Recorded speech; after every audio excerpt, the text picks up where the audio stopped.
আসসালামু আলাইকুম রহমতুল্লাহি বারাকাতুহু।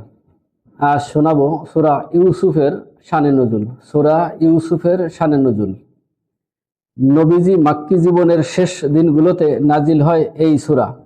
ততদিন মক্কায় মুশরিকরা ওদের ষড়যন্ত্র অনেকটা পাকাপাকি করে ফেলেছে যে নবীকে ওরা হত্যা করবে অথবা দেশ ছাড়া করবে, আর না হয় জেলবন্দি করে রাখবে।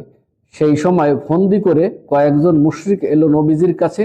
নবীজিকে আটকাতে ওরা জিজ্ঞেস করলো, তুমি যদি সত্যিকার নবী হয়ে থাকো তাহলে বলো তো, ইয়াকুব নবীর সন্তানেরা কি করে ফিলিস্তিনি ছেড়ে মিশরে গেল? ঘটনাটা কি? ওরা ভেবেছিল নবীজি ওদের ওই প্রশ্নের উত্তর দিতে হিমশিম খাবেন, কিন্তু আল্লাহ তার রাসূলকে সত্য প্রমাণ করলেন, নাজিল করলেন গোটা একটা সূরা।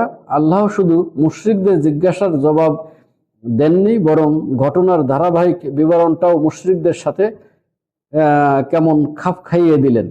মুশরিকরা ইউসুফের ভাইয়েরা মিলে যেমন ইউসুফকে হত্যা অথবা দেশ ছাড়া করার প্ল্যান করছিলেন, তোমরাও আমার নবীর বিরুদ্ধে একই ষড়যন্ত্র করছো। এভাবে এদিকে যেমন ওদের জিজ্ঞাসার জবাব দিলেন, অপরদিকে ওদের ষড়যন্ত্রের ব্যাপারে ইঙ্গিত দিয়ে ওদেরকে বড়সড় একটা ধাক্কাও দিলেন।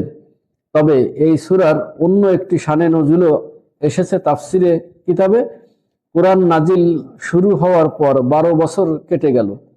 একদিন কিছু সাহাবী বললেন, হে আল্লাহর রাসূল, আমাদেরকে যদি দুই একটি ঘটনা শোনাতেন।